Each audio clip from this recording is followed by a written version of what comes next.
¿Alguna vez has confiado en alguien tan completamente que le habrías dado hasta tu último aliento, solo para descubrir que cada momento que compartieron estaba construido sobre mentiras y engaños?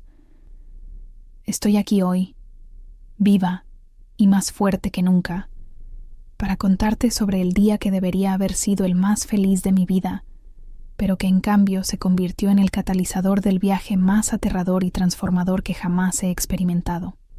Mi nombre ya no importa. Lo que importa es que sobreviví a algo que fue deliberadamente diseñado para destruirme por completo, y en el proceso descubrí que yo no era su primera víctima, ni estaba destinada a ser la última.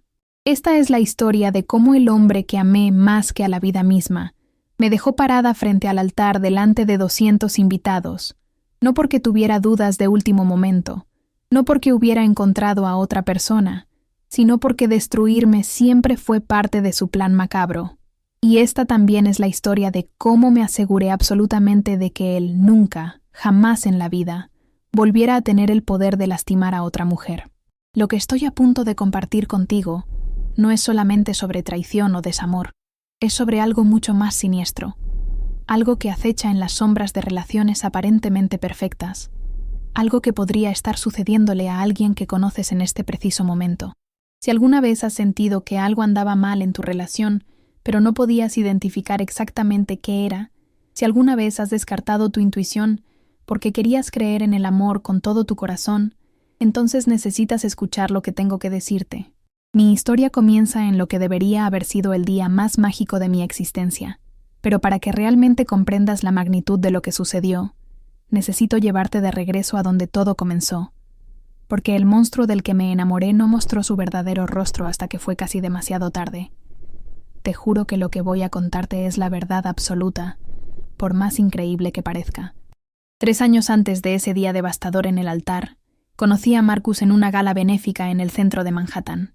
Recuerdo el momento exacto en que nuestras miradas se encontraron a través de ese salón abarrotado, la forma en que mi corazón pareció saltarse varios latidos, la manera en que todo lo demás se desvaneció en insignificancia absoluta.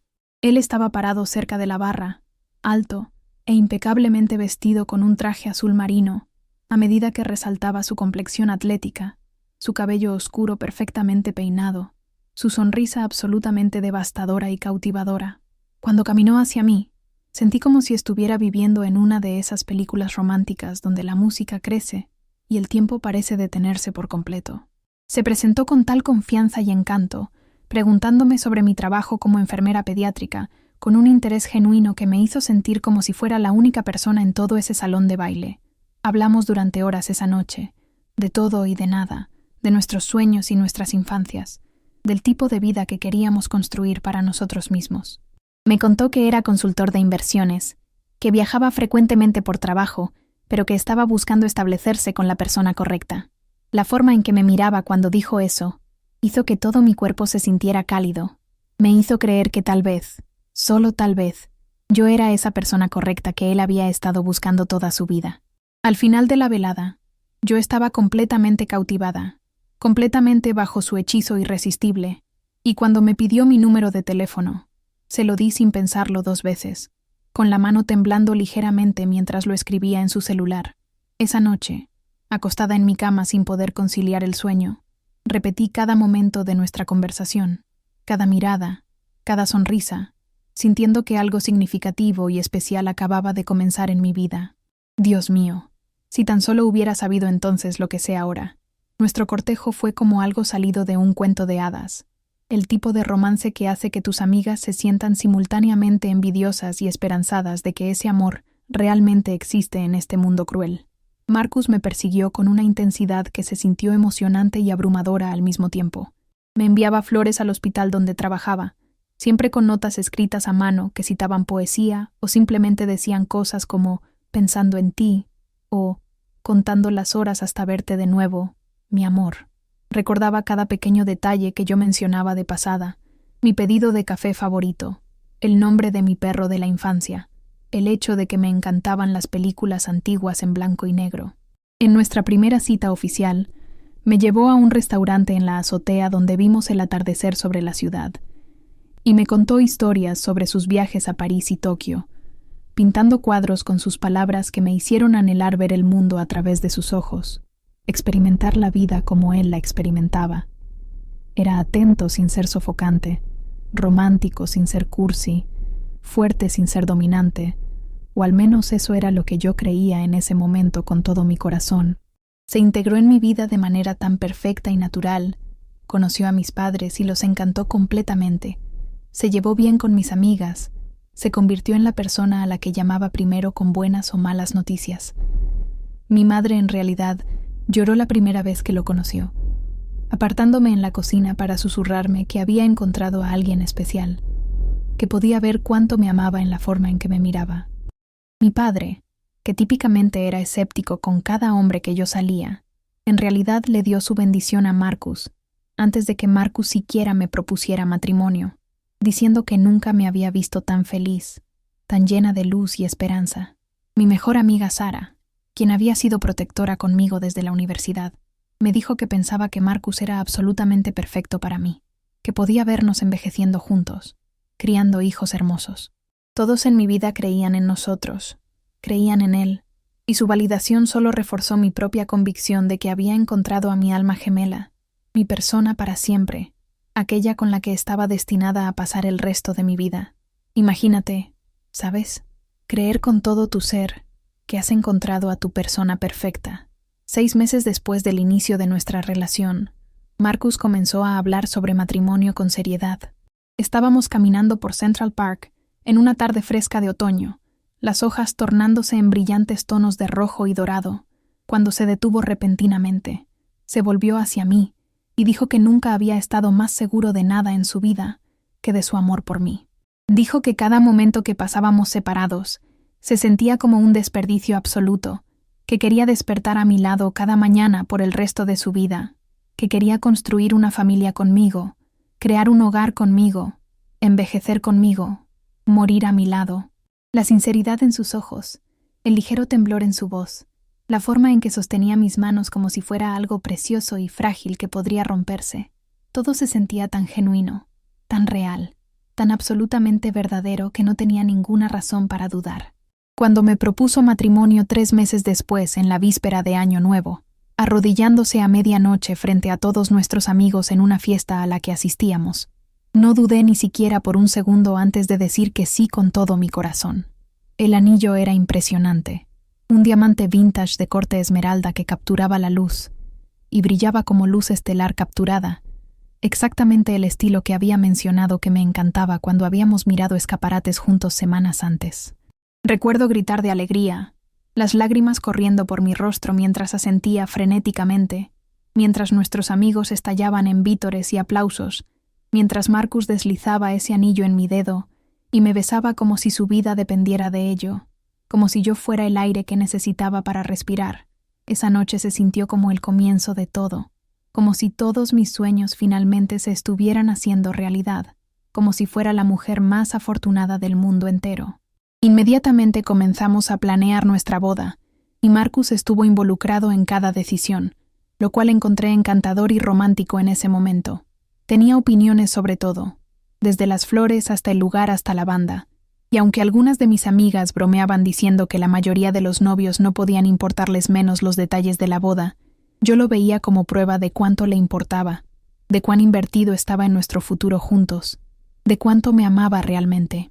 El proceso de planificación de la boda tomó 8 meses completos, y mirando hacia atrás ahora con ojos claros y sin las vendas del amor ciego, puedo ver que fue cuando comenzaron los cambios sutiles, los pequeños cambios que descarté o racionalicé porque estaba tan profundamente enamorada y tan enfocada en nuestro matrimonio venidero.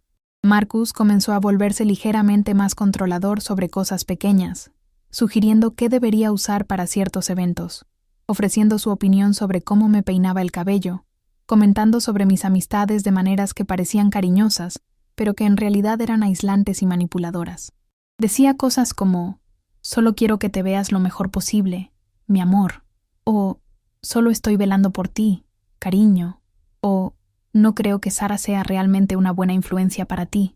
¿Has notado lo negativa que ha estado últimamente? Estos comentarios siempre se entregaban con tanta preocupación aparente, con tanto amor evidente, que nunca cuestioné sus motivos o sus intenciones. Comencé a vestirme de manera diferente, a ver a mis amigas con menos frecuencia, a consultar mis decisiones con él antes de tomarlas, todo el tiempo creyendo que esto era lo que significaba la asociación verdadera, lo que significaba el compromiso real en una relación. Él me animaba a tomar turnos extras en el hospital, diciendo que necesitábamos ahorrar dinero para nuestro futuro, para la casa que compraríamos, para los hijos que tendríamos algún día. Yo estaba trabajando 60 horas por semana, exhausta todo el tiempo, pero me decía a mí misma que era temporal, que estábamos construyendo algo juntos, que valía la pena el sacrificio. Marcus, mientras tanto, parecía estar viajando más por trabajo, a veces desapareciendo durante días seguidos con explicaciones vagas sobre clientes importantes y reuniones cruciales que no podía perderse. Cuando expresaba que lo extrañaba, que quería más tiempo juntos, él lo daba vuelta, haciéndome sentir culpable por no ser más comprensiva con su carrera, por no entender la presión bajo la que estaba constantemente. Era tan bueno en esto, tan hábil para hacerme cuestionar mis propios sentimientos y reacciones, para hacerme creer que tal vez yo era el problema, que yo era demasiado emocional o demasiado exigente. ¿Te ha pasado algo similar alguna vez? Estar en una relación donde comenzaste a dudar de tus propias percepciones, donde empezaste a pensar que tal vez tú eras el problema. Si es así, necesito que me lo cuentes en los comentarios, porque lo que estoy a punto de contarte podría salvarte de experimentar lo que yo pasé. A medida que se acercaba el día de nuestra boda, yo estaba simultáneamente emocionada y agotada, funcionando con muy poco sueño y sobreviviendo a base de adrenalina pura y café en cantidades industriales. El último mes antes de la boda fue un caos absoluto, con 1.000.000 de detalles de último minuto que manejar, y Marcus se había vuelto cada vez más distante, afirmando que el trabajo lo estaba abrumando por completo, que solo necesitaba superar algunos negocios grandes, más antes de poder concentrarse completamente en nosotros y nuestra vida juntos. Intenté ser comprensiva, intenté ser paciente, intenté ser la pareja solidaria que pensaba que él necesitaba en ese momento difícil. Mi madre me ayudó con la mayoría de los preparativos finales, y recuerdo que comentó varias veces que parecía que estaba planeando esta boda sola, que Marcus debería estar más presente en estos momentos importantes. Yo lo defendí cada vez, poniendo excusas sobre su trabajo exigente, sobre cuán estresado estaba, sobre cuánta presión estaba soportando constantemente. La verdad es que yo estaba poniendo excusas por él mucho antes de la boda, solo que no me daba cuenta en ese momento. Estaba tan ciega por el amor. La semana antes de nuestra boda, Marcus parecía extraño, distraído y distante de una manera que me inquietaba profundamente, pero cuando le pregunté al respecto, besó mi frente y me dijo que solo estaba nervioso, que era normal sentirse abrumado antes de un cambio de vida tan grande, que me amaba más que a nada en este mundo. Le creí porque quería creerle, porque la alternativa era demasiado aterradora para siquiera considerarla en ese momento. La noche anterior a nuestra boda, según la tradición, nos quedamos separados en lugares diferentes. Me envió un mensaje de texto alrededor de la medianoche diciendo que no podía esperar para casarse conmigo, que mañana sería el comienzo de nuestro para siempre, que era el hombre más afortunado que jamás había existido. Me quedé dormida con mi teléfono apretado contra mi pecho, esas palabras resonando en mi mente, completamente inconsciente de que todo lo que creía sobre mi vida, mi relación, mi futuro, estaba a punto de hacerse añicos en 1.000.000 de pedazos irreparables que nunca podría volver a unir completamente. La mañana del día de mi boda, me desperté a las 6 de la mañana, mi corazón latiendo con emoción y anticipación pura. Mis damas de honor llegaron a mi suite de hotel a las 7, junto con el equipo de peinado y maquillaje, y la habitación se llenó de champán, risas y el tipo de caos alegre que se supone que acompaña la preparación de una novia feliz. Recuerdo sentarme frente al espejo mientras la estilista trabajaba en mi cabello, viendo mi reflejo transformarse, sintiéndome como si me estuviera convirtiendo en la novia que siempre había soñado ser desde que era niña. Mi vestido colgaba en la puerta del baño, un elegante vestido de encaje con una cola larga que había hecho llorar a mi madre cuando me lo probé por primera vez en la boutique. Sara seguía haciendo bromas e intentando mantener el ambiente ligero y alegre, pero podía ver algo en sus ojos que no podía identificar en ese momento, algo que parecía casi como preocupación o inquietud que no entendía. Alrededor de la 1 de la tarde, todas nos vestimos, y cuando finalmente me puse ese vestido de novia, Cuando me miré en el espejo de cuerpo entero, sentí lágrimas brotar en mis ojos, porque me veía exactamente como siempre había imaginado, que me vería en mi día de bodas, hermosa y radiante, y lista para casarme con el hombre que amaba con todo mi ser.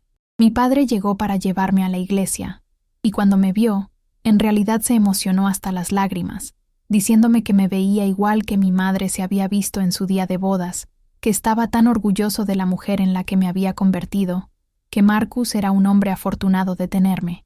El fotógrafo capturó todos estos momentos, todos estos preparativos, toda esta alegría y anticipación, y esas fotos ahora están guardadas en una caja en mi armario, un recordatorio doloroso de la inocencia y la confianza que serían destruidas en cuestión de horas de manera brutal e irreversible.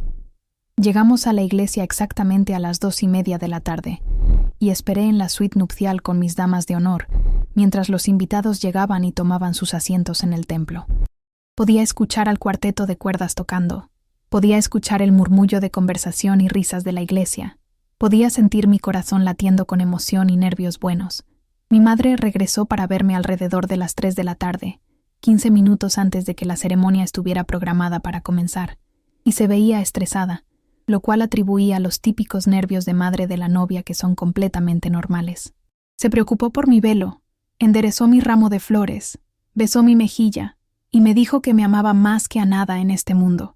Luego se fue, y me quedé allí con mis damas de honor, contando los minutos finales antes de caminar por ese pasillo y convertirme en la señora Marcus Richardson, soñando con el momento en que nuestras vidas se unirían para siempre. A las 3:10, mi coordinadora de bodas entró en la suite nupcial, y supe inmediatamente que algo andaba mal por la expresión en su rostro, por la forma en que no podía mirarme directamente a los ojos. Pidió a mis damas de honor que nos dieran un momento a solas, y mi estómago cayó en picada, el miedo repentinamente reemplazando toda esa emoción y felicidad. Cuando estuvimos solas, se sentó a mi lado y tomó mi mano, y recuerdo pensar lo extraño que era que estuviera sosteniendo mi mano, lo equivocado que se sentía todo de repente. Me dijo tan suavemente como pudo que Marcus no estaba en la iglesia, que no había llegado, que nadie había podido comunicarse con él en su teléfono, a pesar de intentarlo múltiples veces. Me reí porque seguramente esto era algún tipo de broma, algún tipo de error terrible. No había forma posible de que Marcus, mi Marcus, el hombre que afirmaba amarme más que a la vida misma, simplemente no se presentara a nuestra boda sin ninguna explicación. Pero mientras miraba su rostro, me di cuenta de que no estaba bromeando. Esto era real. Esto realmente estaba sucediendo en este momento.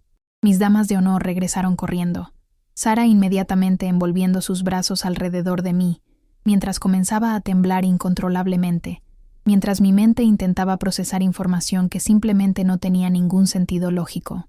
Durante los siguientes 20 minutos, hubo un caos completo mientras las personas intentaban desesperadamente comunicarse con Marcus, llamando a su teléfono una y otra vez, sin obtener respuesta alguna, dejando mensajes de voz cada vez más frenéticos y desesperados. Su padrino, David, afirmó que había dejado a Marcus en la iglesia 2 horas antes, que Marcus había parecido estar bien, tal vez un poco callado, pero nada que levantara señales de alarma evidentes. ¿Cómo podría un hombre adulto simplemente desaparecer de una iglesia en medio del día sin dejar rastro? ¿Dónde podría haber ido? ¿Por qué no respondía a su teléfono? Me senté en esa suite nupcial, todavía con mi vestido de novia puesto, mi maquillaje comenzando a correrse, mientras las lágrimas comenzaban a caer sin control, negándome a creer que esto realmente estaba sucediendo, aferrándome a la esperanza de que había habido algún accidente terrible, que había una explicación razonable para su ausencia inexplicable.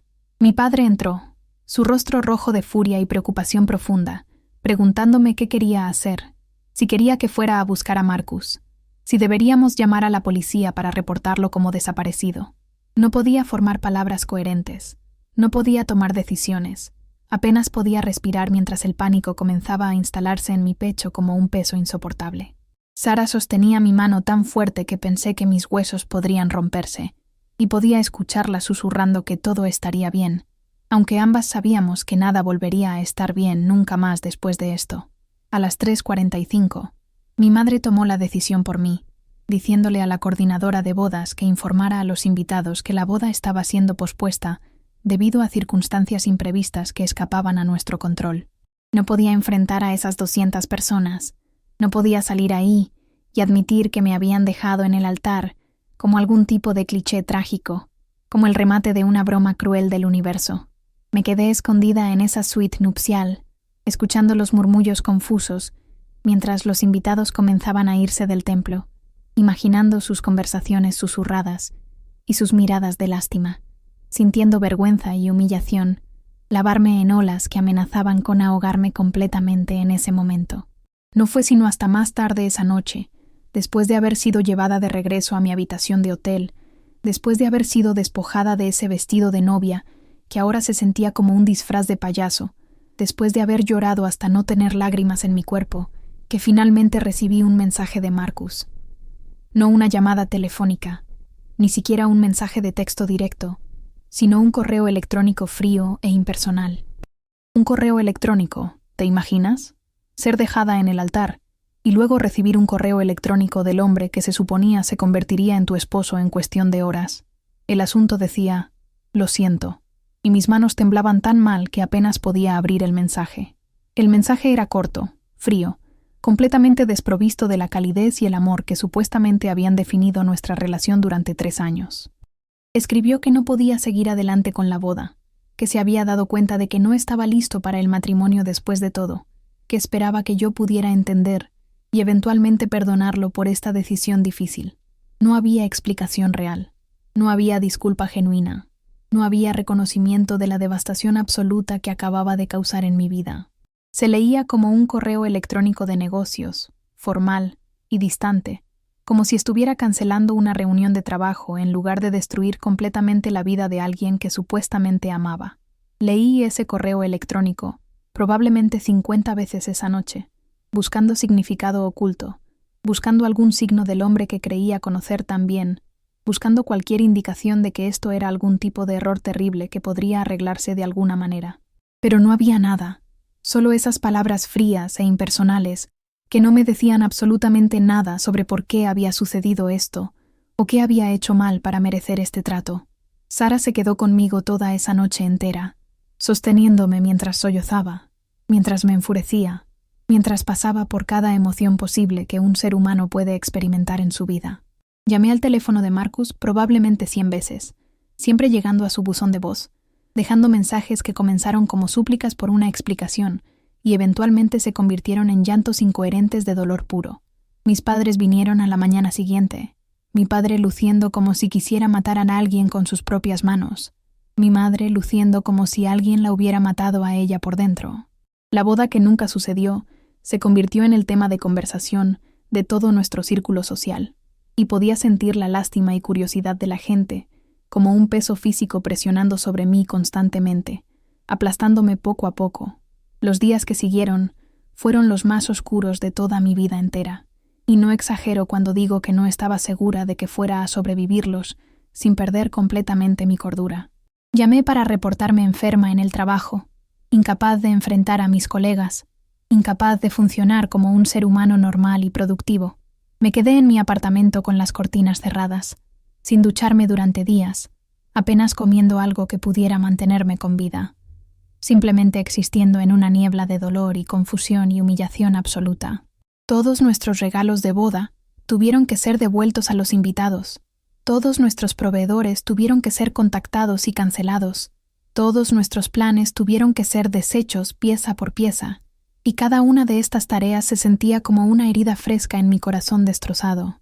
Mi madre y Sara manejaron la mayor parte de esto, pero aún tenía que lidiar con los recordatorios constantes de lo que debería haber sido mi nueva vida. No podía entender qué había sucedido. No podía dar sentido a cómo alguien podía afirmar amarte tan profundamente y luego simplemente desvanecerse sin una explicación real o genuina.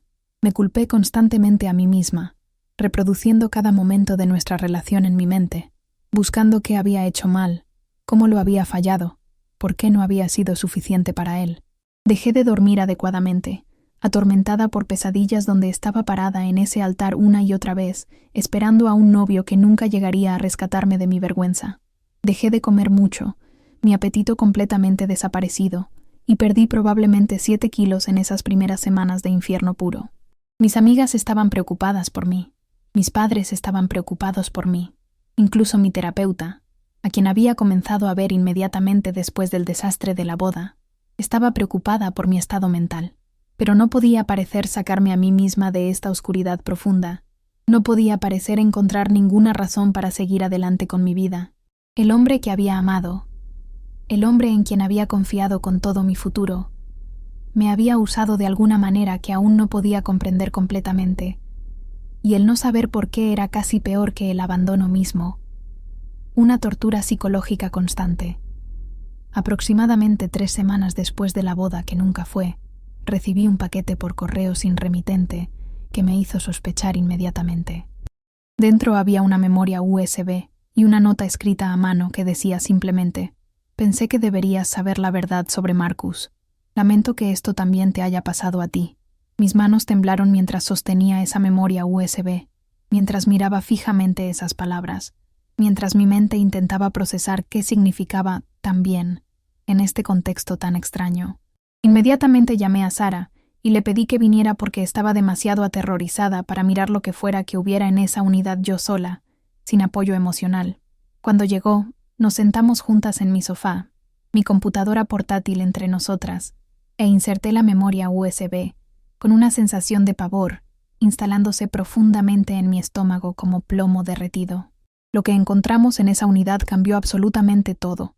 Transformó mi dolor y confusión en algo completamente diferente, algo mucho más aterrador de lo que había imaginado. La unidad contenía documentos legales, fotografías comprometedoras, artículos de periódicos archivados y testimonios personales sobre Marcus, excepto que su nombre no era realmente Marcus Richardson en absoluto. Su nombre real era Michael Reynolds, y era un estafador profesional que había estado ejecutando la misma estafa elaborada durante al menos 10 años de su vida criminal. Los documentos detallaban a otras 3 mujeres que habían pasado por experiencias casi idénticas con él. Mujeres que se habían enamorado de un hombre que no existía realmente. Mujeres que habían planeado bodas que nunca sucedieron.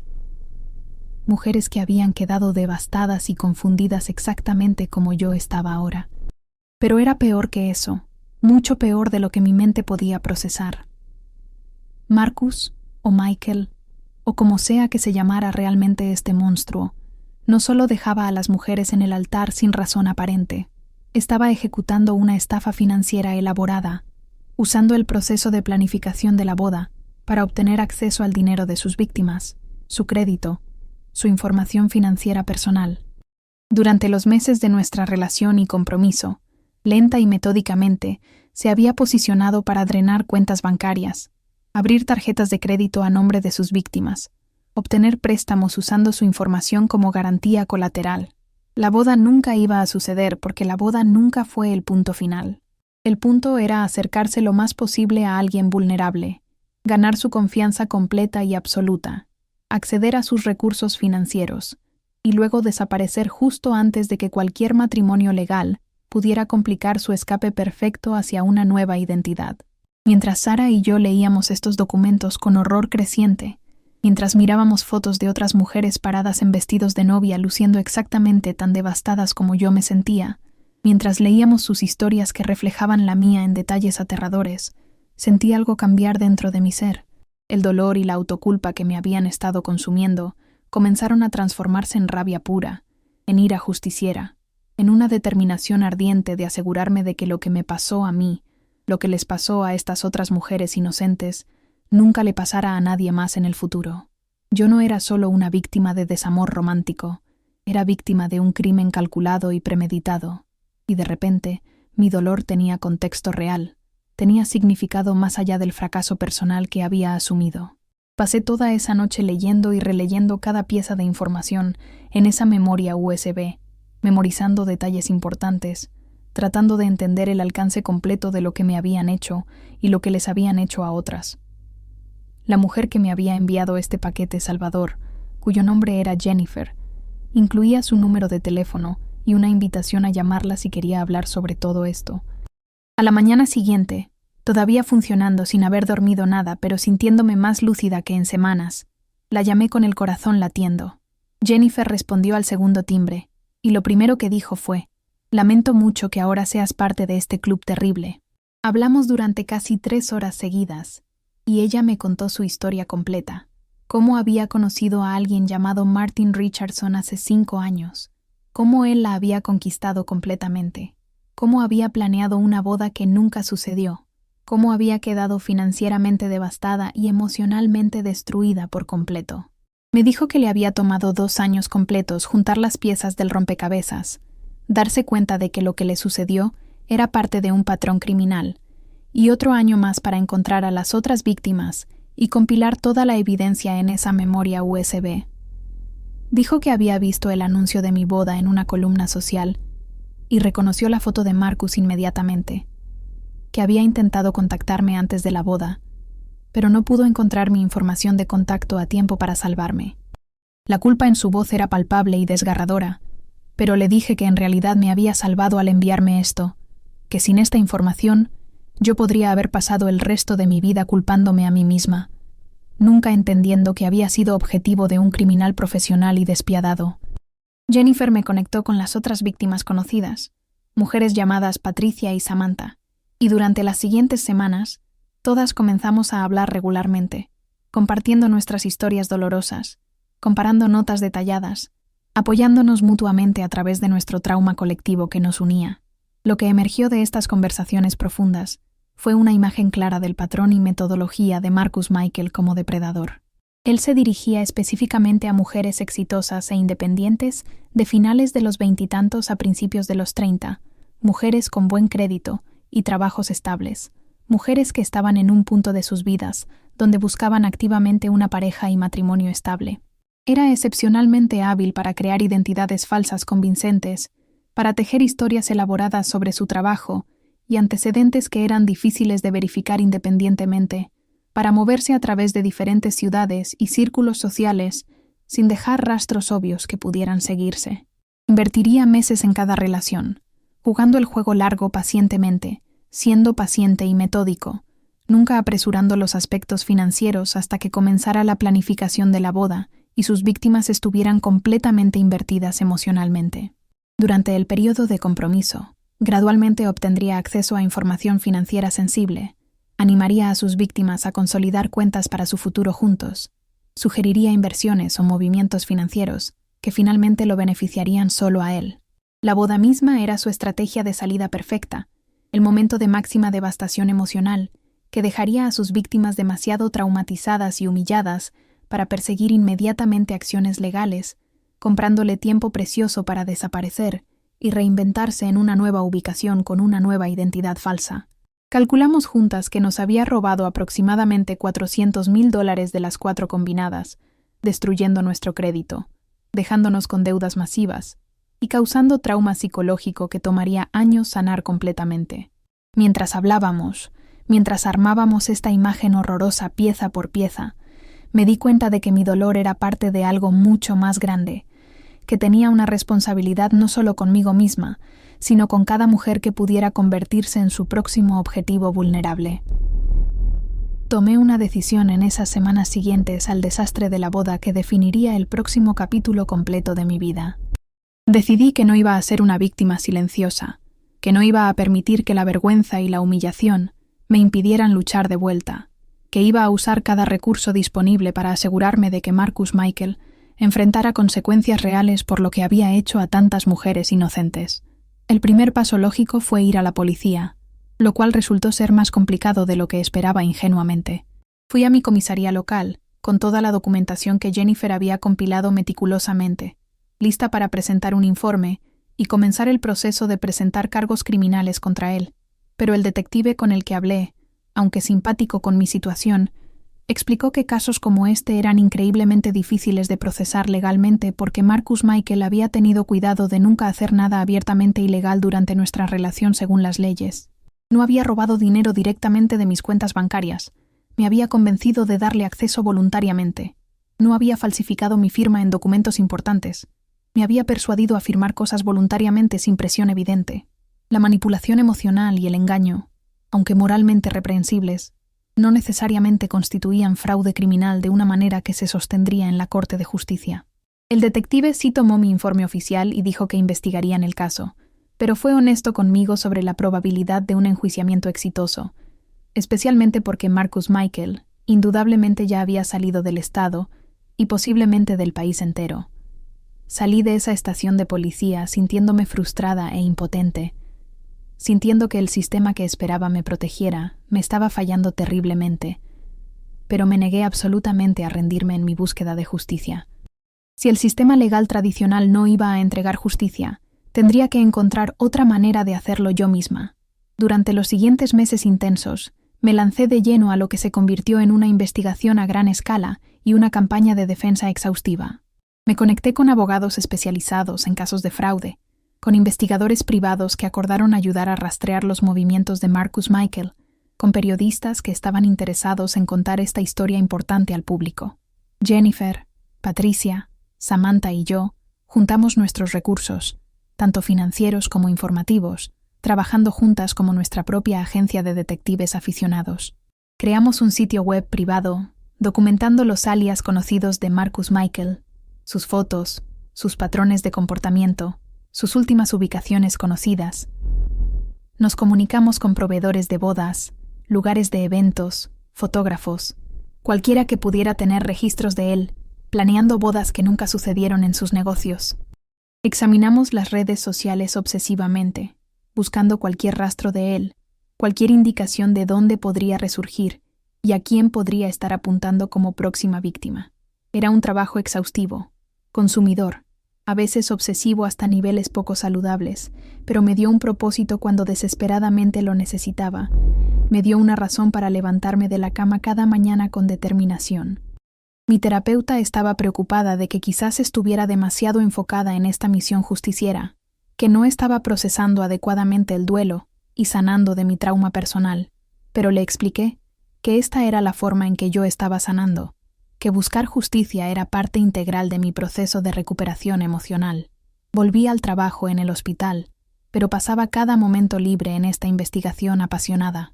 Mis amigos y familia eran solidarios pero preocupados también, especialmente cuando pasaron meses sin avances significativos, cuando parecía que Marcus Michael simplemente se había desvanecido en el aire como lo había hecho tantas veces antes con otras víctimas. El gran avance llegó casi 6 meses después del día de mi boda, de una manera que nunca podría haber anticipado en mis sueños más salvajes. Recibí un mensaje a través del sitio web que habíamos creado de una mujer llamada Emma, que vivía en Seattle. Decía que había estado saliendo con alguien llamado Maxwell Richardson durante 4 meses, que acababan de comprometerse recientemente y que mientras investigaba lugares para bodas en línea, había tropezado con nuestro sitio web y reconoció su foto inmediatamente con horror. Mi corazón casi se detuvo mientras leía su mensaje urgente, mientras me daba cuenta de que realmente lo habíamos encontrado, que realmente lo habíamos interceptado antes de que pudiera destruir otra vida inocente. Llamé a Emma inmediatamente y hablamos durante horas sin parar. Le conté todo lo que sabía. Le mostré toda la evidencia que habíamos recopilado. La conecté con las otras mujeres afectadas y observé cómo su visión completa del mundo cambiaba dramáticamente, cómo se daba cuenta de que el hombre que amaba no existía realmente, que había sido objetivo exactamente como nosotras lo fuimos. Pero aquí es donde la historia toma un giro, que estoy segura de que no esperabas en absoluto. Emma no era solo una víctima que estaba agradecida de ser advertida a tiempo. Emma estaba furiosa y quería ayudarnos a atraparlo de una vez por todas. Era asistente legal con conexiones importantes en la aplicación de la ley y tenía una idea que era arriesgada pero potencialmente brillante y efectiva. Sugirió que en lugar de confrontar a Maxwell Marcus Michael y asustarlo para que huyera nuevamente, ella continuaría la relación, continuaría planeando la boda, pero ahora con pleno conocimiento de lo que él realmente estaba haciendo, documentando todo meticulosamente, reuniendo evidencia que realmente podría usarse contra él en la corte de manera efectiva. Era peligroso, emocionalmente agotador, y requería que Emma participara en un engaño elaborado propio, pero estaba determinada a hacerlo, a ayudarnos finalmente a obtener la justicia que merecíamos todas. Durante los siguientes 3 meses tensos, Emma jugó junto con el juego de Marcus Michael, mientras secretamente grababa conversaciones incriminatorias, documentaba sus manipulaciones financieras, rastreaba sus movimientos y alimentaba información crucial a nosotras y a las fuerzas del orden público. Ella lo dejó pensar que estaba ejecutando su estafa habitual exitosamente. Lo dejó creer que estaba cayendo por sus mentiras. Lo dejó obtener acceso a cuentas que había configurado específicamente para este propósito con ayuda del FBI, quienes finalmente habían acordado involucrarse una vez que tuvimos un caso activo y una víctima cooperativa dispuesta. Era agonizante observar desde las líneas laterales, saber por lo que Emma estaba pasando voluntariamente, preocuparse constantemente de que él descubriera lo que estaba sucediendo y desapareciera nuevamente, o peor aún, que la lastimara físicamente. Pero Emma era increíblemente valiente e increíblemente inteligente, desempeñando su papel a la perfección, manteniéndolo cerca mientras construíamos un caso hermético contra él. La fecha de la boda se acercaba inexorablemente, y todas contuvimos la respiración colectivamente, preguntándonos si seguiría su patrón habitual y desaparecería en el último minuto, o si tener a las fuerzas del orden involucradas lo asustaría para cambiar su enfoque completamente. El plan cuidadosamente elaborado era arrestarlo la mañana de la boda, atraparlo antes de que pudiera huir, finalmente hacerlo enfrentar consecuencias reales por lo que había hecho a tantas mujeres durante años. Volé a Seattle con Jennifer, Patricia y Samantha, todas nosotras queriendo estar allí para Emma, apoyarla, y honestamente, ver a Marcus Michael ser derribado con nuestros propios ojos después de todo. La noche antes de la boda falsa, Emma me llamó llorando, diciendo que no sabía si podría seguir adelante con esto, si podría enfrentarlo una vez más sabiendo todo lo que sabía sobre él. Le dije lo valiente que era, lo agradecidas que estábamos todas, cuántas mujeres estaba potencialmente salvando al hacer esto. Le recordé que no estaba sola, que todas estábamos allí con ella en espíritu, que para mañana todo esto habría terminado y ella podría comenzar a sanar finalmente. La mañana de la boda falsa de Emma, me desperté antes del amanecer, mi estómago en nudos apretados, mi mente corriendo con todas las cosas que podrían salir mal. Nos habíamos coordinado con los agentes del FBI que harían el arresto, y nos habían asegurado que todo estaba en su lugar perfectamente, que Marcus Michael sería llevado bajo custodia antes de que siquiera se diera cuenta de lo que estaba sucediendo a su alrededor. Emma había acordado reunirse con él en un café cerca del lugar de la boda para un café preceremonia, lo cual era inusual, pero Marcus Michael, confiado en su control sobre ella, había aceptado sin sospechar. Jennifer, Patricia, Samantha y yo nos posicionamos cerca, no lo suficientemente cerca para ser vistas, pero lo suficientemente cerca para observar, mientras los agentes federales se movían en posición estratégica. Cuando Marcus Michael caminó hacia ese café, luciendo guapo y confiado con un traje a medida, claramente listo para jugar su papel una última vez antes de desaparecer con el dinero de Emma, sentí una oleada de emociones tan intensa que pensé que podría desmayarme allí mismo. Rabia, vindicación, miedo, triunfo, todo arremolinándose juntos mientras observaba al hombre que había destruido mi vida, que me había dejado parada en un altar, que me había hecho cuestionar todo sobre mí misma, caminando tranquilamente hacia una trampa que no tenía idea de que lo estaba esperando. Emma ya estaba sentada en una mesa, y podía ver incluso desde la distancia que estaba temblando visiblemente que mantener su compostura estaba tomando todo lo que tenía en ese momento. Marcus Michael se sentó frente a ella, se inclinó para besar su mejilla, comenzó a decir algo que la hizo sonreír falsamente, y por solo un momento sentí un destello del viejo dolor, recordando cuán encantador podía ser, cuán creíble, cuán bueno era para hacerte sentir que eras el centro absoluto de su universo. Y entonces los agentes del FBI se movieron rápidamente, acercándose a la mesa rápida y profesionalmente, identificándose y diciéndole a Marcus Michael que estaba bajo arresto por fraude, robo de identidad y una lista larga de otros cargos que se habían estado acumulando durante meses de investigación exhaustiva. ¿Alguna vez has visto la máscara de alguien caerse completamente? ¿Visto el momento exacto en que la fachada cuidadosamente construida de una persona se hace añicos? Cuéntamelo en los comentarios si alguna vez has presenciado algo así, porque lo que vi en el rostro de Marcus Michael en ese momento es algo que nunca olvidaré mientras viva. Intentó correr al principio. En realidad saltó de la mesa e intentó empujar a los agentes para escapar, pero lo tenían rodeado y lo sujetaron en segundos. Podía ver el shock y la furia en su rostro mientras lo esposaban firmemente, mientras Emma se ponía de pie y lo miraba directamente a los ojos y le decía que sabía exactamente quién era él y qué había hecho a tantas mujeres. Desde donde yo estaba observando con el corazón acelerado, podía ver su expresión ciclar rápidamente a través de confusión, reconocimiento, ira y finalmente algo que parecía casi como miedo genuino. Lo sacaron de ese café con esposas, y mientras pasaban cerca de donde yo estaba parada inmóvil, sus ojos se encontraron con los míos por solo un segundo fugaz. No sé si me reconoció. Yo había cambiado bastante en los meses desde que me había visto por última vez. Había perdido peso, y me había cortado el cabello, y probablemente lucía más dura y mayor de lo que había lucido en lo que debería haber sido el día de mi boda. Pero en ese breve momento de contacto visual directo, quería que supiera que había sobrevivido a lo que intentó hacerme, que había encontrado a sus otras víctimas y nos habíamos unido, que éramos la razón por la que estaba siendo arrestado en este momento, que lo habíamos vencido en su propio juego sucio. No dije nada, no necesitaba hacerlo. Solo mantuve su mirada intensamente hasta que los agentes lo movieron a su vehículo y se alejaron para siempre. Cuando se fue, comencé a llorar, no lágrimas tristes, sino algo completamente diferente, una liberación de toda la tensión y rabia y determinación que había estado cargando durante tantos meses difíciles. Emma vino hacia donde estábamos paradas, y todas la abrazamos fuertemente, todas le agradecimos profundamente, todas le dijimos lo valiente que había sido al hacer esto por nosotras. Ella estaba temblando y llorando también, el costo emocional de los últimos meses finalmente golpeándola ahora que todo había terminado, ahora que estaba a salvo finalmente. El proceso legal que siguió fue largo y complicado, involucrando múltiples jurisdicciones y numerosas víctimas que descubrimos durante la investigación que ni siquiera habían sido parte de nuestro grupo original. Resultó que Marcus Michael, cuyo nombre real finalmente supimos que era Derek Mitchell, había estado ejecutando variaciones de esta estafa durante más de 15 años, desde que tenía poco más de 20 años. Había al menos 12 víctimas conocidas.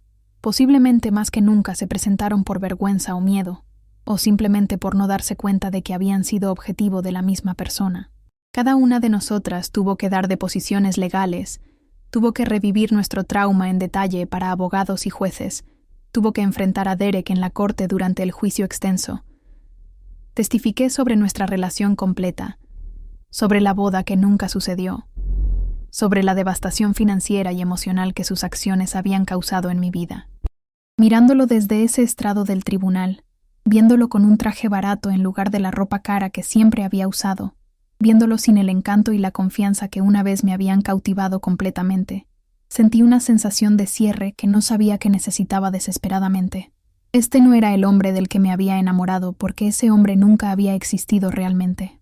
Este era solo un criminal que se había vuelto muy bueno para pretender ser algo que no era, para explotar el deseo de amor y conexión de las personas, para usar emociones humanas genuinas como armas mortales. La fiscalía presentó evidencia abrumadora, gracias en gran parte a la documentación de Emma y la investigación a la que todas habíamos contribuido incansablemente.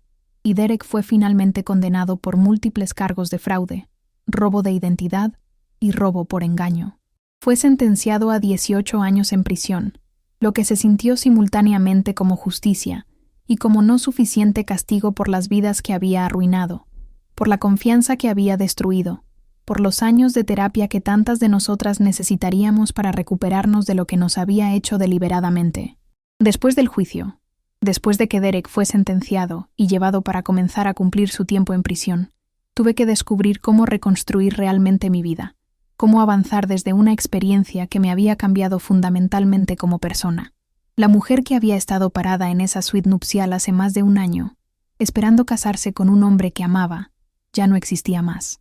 Había sido transformada por el trauma y por la lucha por la justicia en alguien más dura, más cautelosa, más consciente de la oscuridad que puede esconderse detrás de una sonrisa encantadora, pero también me había vuelto más fuerte, más resiliente, más conectada con otras sobrevivientes que entendían por lo que había pasado.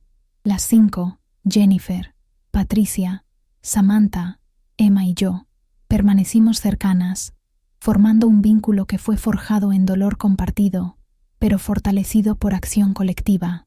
Comenzamos a hablar públicamente sobre nuestras experiencias, haciendo entrevistas con medios de comunicación, trabajando con organizaciones de defensa que se enfocaban en estafas románticas y fraude financiero. Queríamos educar a las personas sobre las señales de advertencia, sobre las tácticas que estos estafadores usan, sobre la importancia de confiar en tus instintos cuando algo se siente extraño. Queríamos que otras víctimas supieran que no estaban solas, que lo que les sucedió no fue su culpa, que la vergüenza era un arma que estos depredadores usaban para mantener a las personas en silencio. El trabajo era catártico y con propósito, convirtiendo nuestra victimización en defensa, usando nuestras historias para potencialmente proteger a otras de destinos similares. Mi sanación personal fue más lenta y más complicada que la resolución legal del caso. Tuve que lidiar con el daño financiero que Derek había causado, lo cual tomó años reparar completamente. Tuve que reconstruir mi crédito pacientemente, pagar deudas que realmente no eran mías, aprender a confiar en mi propio juicio nuevamente después de haber sido tan completamente engañada. Me quedé en terapia regularmente, trabajando no solo el trauma de lo que Derek hizo, sino también las preguntas más profundas sobre por qué había sido vulnerable a su manipulación, qué en mi pasado o en mi personalidad me había hecho susceptible. Mi terapeuta me ayudó a entender que ser confiada y de corazón abierto no era una debilidad, que querer amor y compañía era saludable, que lo que me sucedió era sobre la patología de Derek y no sobre mis fallas personales. Pero tomó mucho tiempo realmente creer eso, dejar de culparme por no ver las señales antes, por no escuchar esa pequeña voz de intuición que había tenido a veces pero había descartado. Salir con alguien nuevamente parecía imposible al principio. La idea de abrirme a alguien nuevo me llenaba de ansiedad y desconfianza profunda. Pero lentamente, muy lentamente, comencé a sanar. Comencé a creer que no todos eran mentirosos, que el amor genuino sí existía incluso si había sido engañada por una versión falsa de él. No voy a decirte que estoy completamente sanada, o que no tengo momentos de ira y dolor cuando pienso en lo que me hicieron. El trauma no funciona así. No desaparece simplemente porque se hizo justicia, o porque pasó el tiempo. Pero soy más fuerte de lo que era, más consciente de mi valor, más segura de que merecía mejor de lo que Derek me dio, y más determinada a construir una vida que no esté definida por lo que él me quitó. Hoy, parada aquí 3 años después de la boda que nunca sucedió, puedo decirte que sobreviví a algo que fue diseñado para destruirme completamente y borrarme del mapa. Derek Mitchell quería dejarme rota y avergonzada y silenciosa, pero en cambio encontré mi voz, encontré mi fuerza, encontré a otras mujeres que compartían mi dolor, y juntas nos aseguramos de que nunca más lastimara a nadie. Eso se siente como victoria incluso aunque las cicatrices permanezcan, incluso aunque todavía hay días difíciles y momentos de duelo por el futuro que había imaginado que nunca será. No soy la misma persona que era antes de que todo esto sucediera. Soy alguien diferente, alguien que sabe que el mundo puede ser cruel y que las personas pueden ser monstruos disfrazados de príncipes, pero también alguien que conoce el poder de negarse a permanecer en silencio, de luchar incluso cuando las probabilidades parecen imposibles, de convertir el dolor en propósito. La historia que he compartido contigo hoy no es solo sobre desamor o traición, es sobre resiliencia y justicia y la importancia de creer a las víctimas cuando te dicen que algo está mal. Es sobre entender que las estafas románticas son reales y devastadoras y pueden pasarle a cualquiera independientemente de cuán inteligente o exitosa o cuidadosa seas. Es sobre reconocer que la vergüenza es en lo que estos depredadores cuentan para seguir operando, y que hablar, comparar notas y apoyarse mutuamente es cómo los detenemos. Si estás viendo esto y has experimentado algo similar, si has sido engañada o manipulada o lastimada por alguien en quien confiaste, quiero que sepas que no fue tu culpa, que mereces justicia y sanación, y que tu historia importa.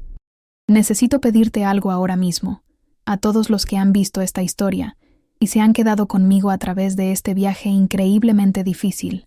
Primero, si esta historia resonó contigo de alguna manera, si has experimentado traición o si conoces a alguien que la ha experimentado, por favor comenta abajo y comparte tu experiencia o tus pensamientos. Tu voz importa y tu historia podría ayudar a alguien más que está sufriendo en silencio en este momento.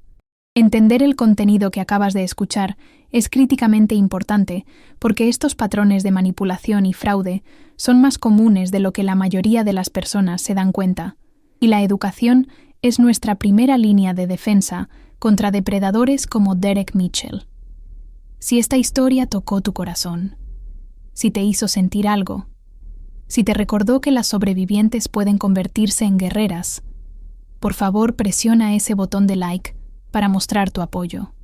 Este tipo de contenido necesita llegar a tantas personas como sea posible, porque en algún lugar ahí afuera, alguien podría estar en una relación como la mía, podría estar planeando una boda con alguien que está planeando destruirla, y necesitan ver esto, necesitan conocer las señales de advertencia, necesitan entender que no están solas.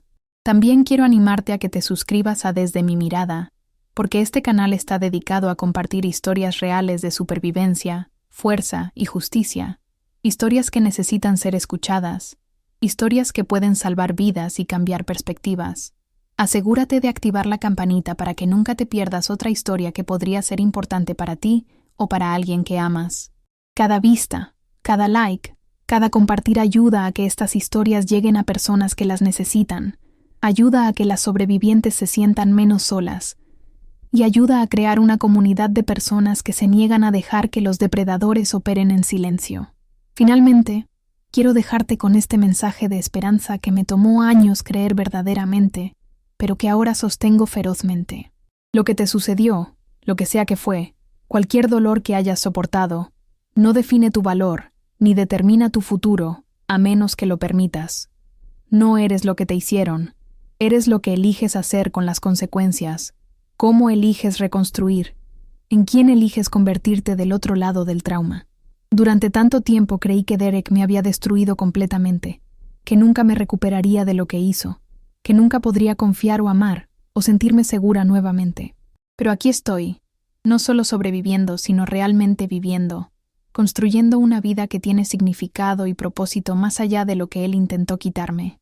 Tú tienes esa misma fuerza dentro de ti, esa misma capacidad de resiliencia y crecimiento y transformación, incluso si no puedes verla ahora mismo, incluso si estás en la parte más oscura de tu viaje.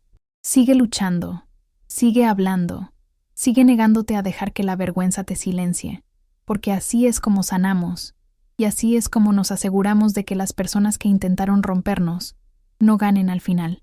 Gracias por escuchar mi historia, por presenciar mi dolor y mi victoria, por ser parte de esta comunidad que cree en el poder de la verdad y la posibilidad de la justicia. Viví para contar esta historia, y estoy tan agradecida de que hayas estado aquí para escucharla hasta el final. Los espero en el próximo video de Desde mi Mirada.